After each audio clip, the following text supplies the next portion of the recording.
यह कथा एक महान आत्मज्ञानी ब्राह्मण की है जिसे संसार ने पागल और जड़ समझा, लेकिन वास्तव में वह थे एक आत्मसिद्ध महापुरुष। उनका नाम था जड़ भरत। भरत महाराज, जिन्होंने राज्य त्याग कर भगवान की भक्ति में जीवन अर्पित किया था, अगले जन्म में एक हिरण और फिर जड़ भरत के रूप में जन्मे। पूर्व जन्म की स्मृति और वैराग्य उनके मन में थी, इसलिए वे इस जन्म में भी संसार के प्रति पूर्णतः विरक्त थे। वे किसी से बात नहीं करते थे, न अच्छे बुरे की चिंता करते थे।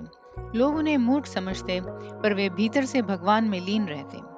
उन्होंने केवल इतना ध्यान रखा कि उनके इस जीवन में कोई भी सांसारिक मोह ना बचे।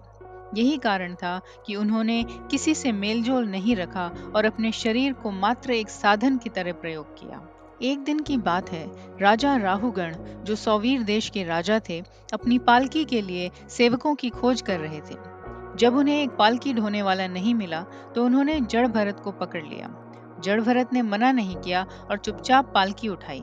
पालकी उठाते समय जड़ भरत इस बात का ध्यान रखते कि वे किसी छोटे जीव पर पैर न रख दें, इसलिए वे थोड़ा थोड़ा झुकते और रुक रुक कर चलते। इससे पालकी डगमगाने लगी। राजा राहुगण ने क्रोधित होकर कहा, ए मूर्ख, तू पालकी ठीक से नहीं उठा सकता। तब पहली बार जड़ भरत ने वाणी में गूढ़ ज्ञान देकर उत्तर दिया, हे राजन, आप किससे बात कर रहे हैं? इस शरीर से, जो हड्डी मांस का पिंड है, या उस आत्मा से, जो अचल अमर निर्विकार है? यह शरीर तो प्रकृति के अनुसार चलता है। इसमें मैं और तू जैसी तो कोई बात ही नहीं। राजा यह उत्तर सुनकर चकित रह गए। उन्होंने उतरकर प्रणाम किया और पूछा, हे महामुनि, आप कौन हैं? ऐसे गहन ज्ञान की बातें तो केवल आत्मज्ञानी ही कर सकते हैं। तब जड़ भरत ने राजा को आत्मज्ञान, वैराग्य और मोक्ष का उपदेश दिया। राजा राहुगण ने उनके चरणों में सिर झुका दिया और उनसे दीक्षा ली। उस दिन के बाद राजा राहुगण ने अपने जीवन को बदल लिया और ईश्वर की ओर अग्रसर हो गए। इस कथा से यह स्पष्ट होता है कि बाहरी स्वरूप से किसी की आध्यात्मिक स्थिति नहीं आंकी जा सकती। जिसे संसार पागल और जड़ मानता है, वह भीतर से ब्रह्मज्ञानी हो सकता है।